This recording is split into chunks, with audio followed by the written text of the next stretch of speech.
You're properly before the committee and recognized. Representative Barrett. Thank you, Mr. Chairman, members of the committee. Have any of you ever had a lightning strike or a surge at your house take out electrical equipment in your home? Probably after that happened, the first thing you did was go out and buy a surge protector after you went down to Best Buy to replace your equipment. This bill is seeking to do an assessment of the electric grid that we have here in Tennessee, particularly with regards to large transformers that are used for generation of electrical power. And what we're trying to determine is what exposure or risk that we have to both natural risks that are going to come from electromagnetic pulses, things from sun flares, solar flares, things like that, and also man-made risks. So we're seeking through this bill to have an assessment done so that we can then come back in future legislative sessions to try to address that issue. And with that, I do have, Mr. Chairman, I have witness testimony that's here that's experts on this that can speak far more eloquently about this issue than I can. Yes, without objection. I believe he's flown in. Is that correct? Yes, sir. Thank you. So without objection, we'll be going out of session to allow the witness to come forward and testify.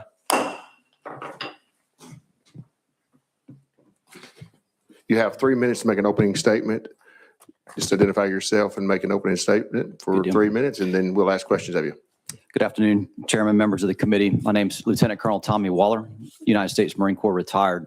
I presently serve as the president and CEO of the nonprofit Center for Security Policy. Our mission is simple. We provide uncompromised analysis on what threatens the Republic and then unconventional solutions to keep Americans safer. That uncompromised analysis comes from the fact that we accept no money from the government at any level, no money from foreign sources, and no money from any company or industry that we seek to protect with our policy recommendations. I want to thank Representative Jody Barrett for sponsoring this bill. We see it as a vital first step in protecting Tennessee's electric grid from certain collapse and from a very, very long-term blackout and a catastrophe in the future. Our organization has long considered a reliable and resilient electric grid as vital to our national security and public interest. And so I want to direct you to a handout that I provided to members of the committee via email earlier today. The reason that I can say with certainty that Tennessee's electric grid will collapse in the future is because at the moment it's protected by a standard that is transparently defective. You see on the left of this chart, the standard established by the electric utility industry through NERC, the North American Electric Reliability Corporation. And on the center and the right, you see the real threat. Meanwhile, at 3 locations in the United States, including one vital substation owned by TVA, about 150 miles from here, there's technology in the grid that can protect against the threat that Representative Barrett shared. Other nations are installing this technology, but the United States is not, and it's because this standard requires no action whatsoever. HB 2316 simply compels the utility industry in Tennessee to conduct a survey of their system to the worst case scenario that you see here and identify which transformers are vulnerable, provide recommendations on how to protect them, and provide recommendations on how to pay for it. With that, I'd be happy to answer any questions that you may have about the threat, about the solutions, and then about the legislation. Thank you, sir. Thank you for that. And Mr. Jeremy Elrod is also on the list. If he'd like to come forward, we'll give him 3 minutes to introduce himself and make an opening statement.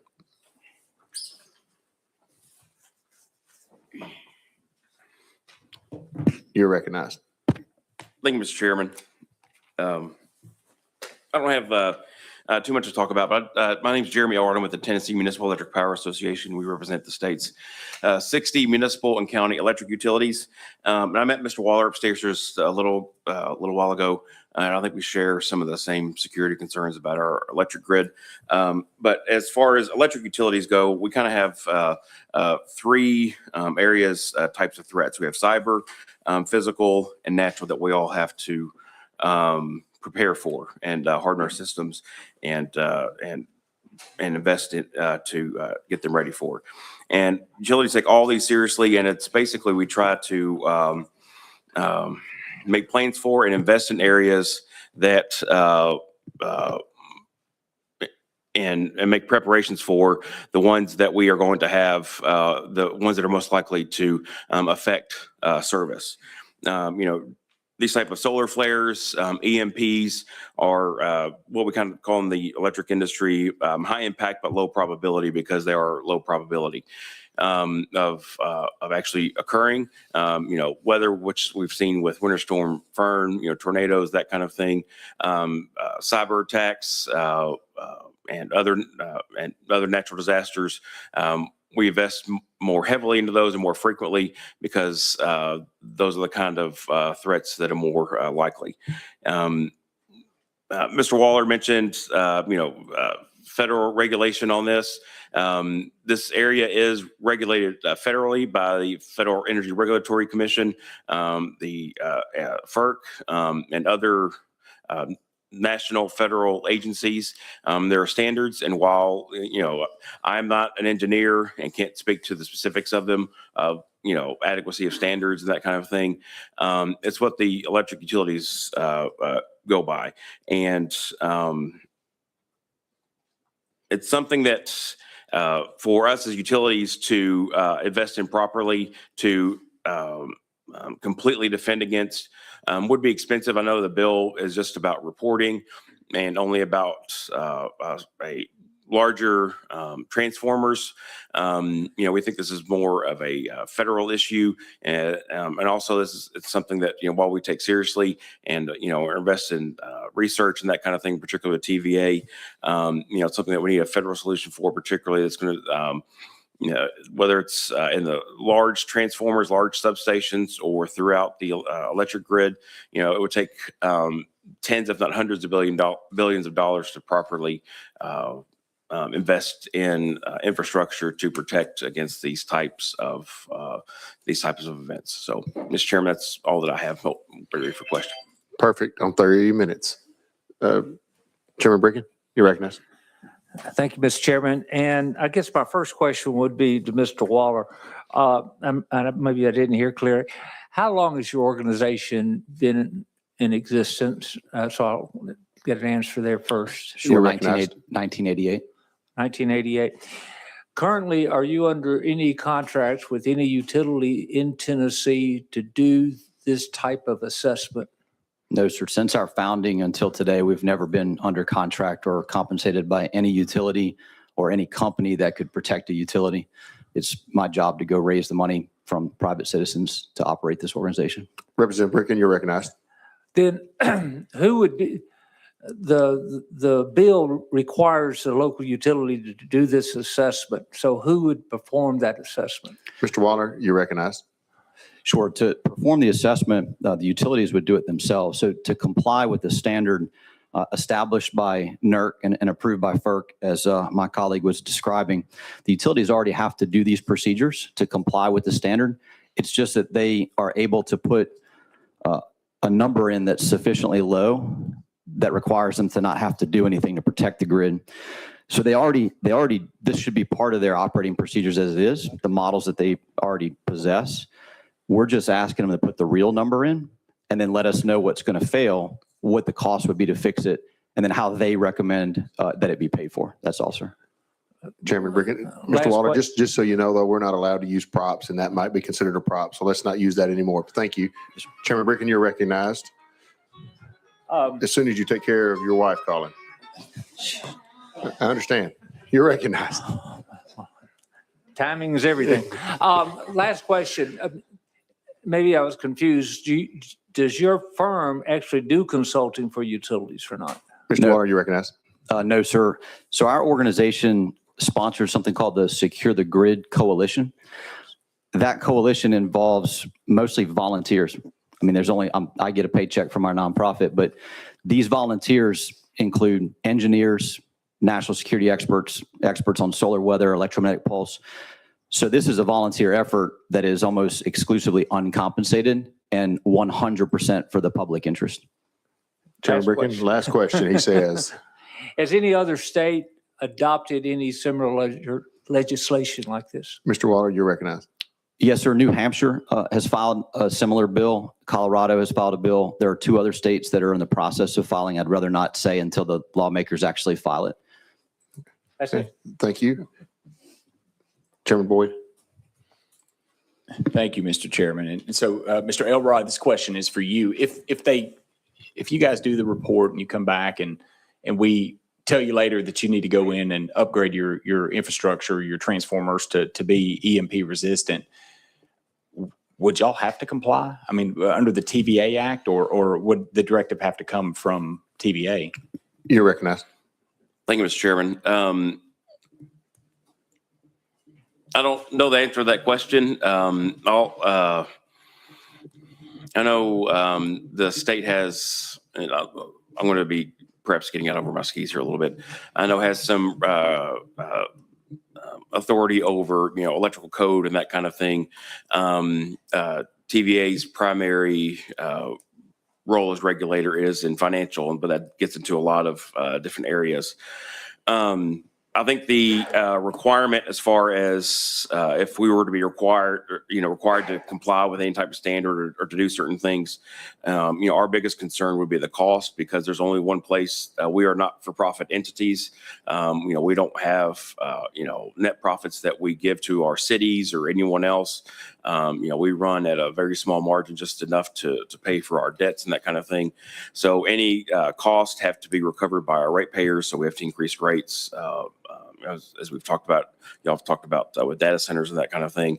So I'm not sure as to if, the ability for the state to get into that, but that any type of requirements, though, would have to be put on our ratepayers. And something like, we try to harden things for things that are most likely to happen, instead of, and then focus on those kinds of things. You're recognized. Yeah, thank you, Mr. Chairman. And I probably was more of a legal question there, Jeremy. I'm sorry to put you on the spot with that. I would contend that the local power companies probably would not comply in Tennessee, except for the one in Kingsport that is under an investor-owned utility out of Virginia. That's the unique thing about our utilities in Tennessee is they're under the TVA Act, and baked into that federal law is the regulatory authority. It's a weird thing. I mean, they wholesale electricity and then function as the regulator as well. And so I'll save my comments. I may, when we go back into session, I may direct them to the sponsor. Seeing any other questions for the witnesses? Seeing none, thank you for being here. And Mr. Waller, thank you for your service and for flying in today. We appreciate that. Hope you have a safe trip home. Without objection, we'll go back into session. And we'll go back to Representative Boyd to follow up with Jody or with Representative Barrett. Thank you, Mr. Chairman. So I share your concern, and I have been, as people, if you don't know or hadn't figured this out, up until a couple of weeks ago, I chaired the committee, and that's I'm the former chairman, but what you're looking into scares me to death. I mean, it's the type of stuff that you wake up at night and worry about, and especially with all of the geopolitical things going on around the world. But I have been to over the last 8 years been to a lot of national sessions where we meet with other lawmakers from around the nation. The reality is Tennessee's just different because we don't have the regulatory authority that they do in Maine or Arkansas or any of these other states, because almost the entire footprint of Tennessee falls under the Tennessee Valley Authority Act. And so, man, I'm supportive of what you're doing, but I think in the end, they're going, if TVA tells them they don't have to do it, I don't think they are. And so I wish we had more regulatory authority to do something about it, because I think it's a major threat. And so I just wanted to put that out there so you kind of understood, and you know that. I'm sure you're aware of that. But you're on the right track here, but I don't think anything will necessarily come of this in the state of Tennessee. Representative Barrett, you're recognized. Well, thank you, former chairman, my former chairman as a former member of the committee. Just want to address a couple of things. First of all, this bill is not seeking to regulate anyone. This is a information gathering endeavor.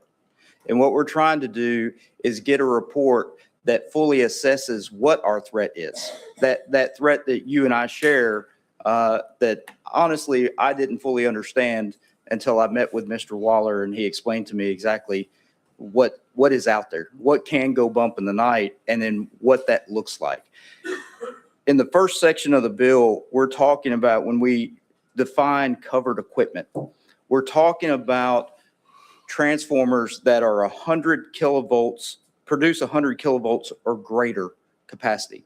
These are not the transformers on the pole outside of your house, not even the transformers that you see maybe in your local substation. I would venture to guess, although I cannot say affirmatively, that probably none of Mr. Elrod's clients have a transformer that would qualify under this definition. And so the purpose of this is try to make sure that we are figuring out where the major issue is with these huge transformers, because if they blow, you're talking 4 years to replace them. You can't run down to Best Buy and purchase a new one and set it up and be back in business the next day. And it's also, if one goes down, you're talking about a domino effect across the grid.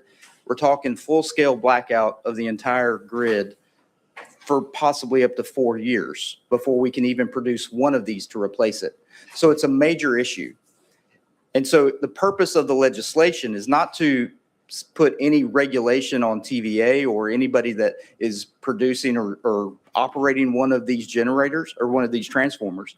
It's for us as a legislature to be able to get the data that tells us what the risk is.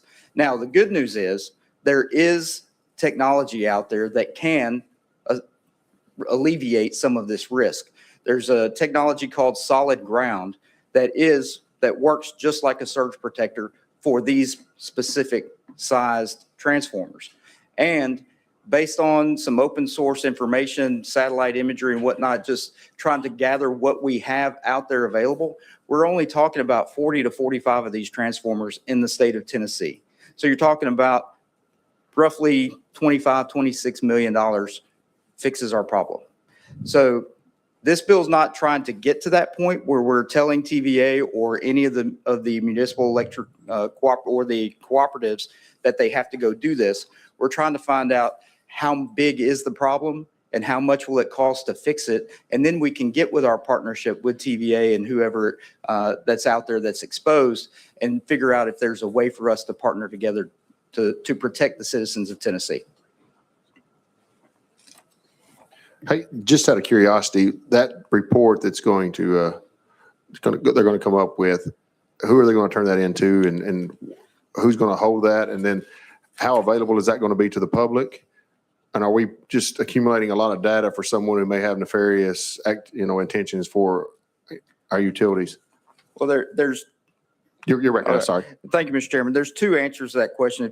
If you look in section 1 under paragraph 4, defining critical energy infrastructure information protocols, we're talking about information that is protected, that we don't want that to get exposed and out there for people that have nefarious ideas. And then if you come back over to section 3 on page 2 of the bill, that lays out where the report would come to. And we're telling the folks to report this. Each covered entity would report to the General Assembly, the governor, the Tennessee Board of Utility Regulation, and TPUP. Okay. Thank you, Chairman Bricken. Thank you, Mr. Chairman. Several kind of questions, and Representative Barrett, you and I have not discussed this, but a couple of things hit me on this. That you mentioned the 45 large transformers, and it seems like this should not be a requirement for all our utility districts to do this. Maybe we should have picked ones that have transformers of those size, because why put the burden on a small local utility that doesn't have any issue? Secondly, it sounds like this should have been really form of a resolution requesting TVA to do a study and report to us about the risks of the large transformers to the state's grid. And it just seems like to put this burden on local utilities just seems, I'm going to say, inappropriate. And for that reason, I will not be able to support it. But I could see a resolution requesting TVA do this study. Representative Barrett, you're recognized. Thank you, Mr. Chairman. And Representative Bricken, I appreciate where you're coming from. There's a couple of things to respond to that. First of all, the way the bill is drafted in the definition of covered equipment, that's why we have it, that it's only listed. The only thing that this report's going to apply to are any power transformers with a primary voltage of 100 kilovolts or greater. So your local utilities don't have those transformers. They're not producing energy in their system using this type of equipment. So it's not going to apply to them. Secondly, they're already doing this reporting anyway. In the prop that Mr. Waller was using, they already have to report to NERC that they are complying with that extremely low minimum standard. So this process is already taking place. What this bill is requiring them to do, just like testing your stove to see if it's going to burn you, if you only put it on 1 and touch the eye, it's not going to burn you the same as you turn it all the way up to 10. What this is trying to do is say, you need to turn this all the way up to 10 and then test it, and then let's see what the exposure is based on that. Representative Boyd, want to follow up? Yeah, thank you, Mr. Chairman. So I've already expressed my concern about how to what level we would get cooperation. You know, when the governor started that Homeland Security Department and expanded under the Department of Safety into every county, one of the things that I made sure of this because I was worried about these types of things. There were people taking high-powered rifles and shooting transformers, and then we also have cybersecurity. So those agents do their normal stuff, whatever they do. I think they do some things in the schools, but one of the things they do is the critical infrastructure. And I'm wondering if there might be a way for us to amend your bill and accomplish this, but have Homeland Security do the report, because they would have to do it if we passed it. Would you be agreeable if we rolled this? I don't know how many more calendars we have. I'd love to work with you on it because I cared dearly about this. How many? We have one more. What, can we roll it 1 week? Would you be agreeable to that? You recognized. I would be honored to work with the former chair of the committee. Seeing we have some camaraderie here, let's roll House Bill 2316 1 week. So without objection, roll 1 week. Yeah.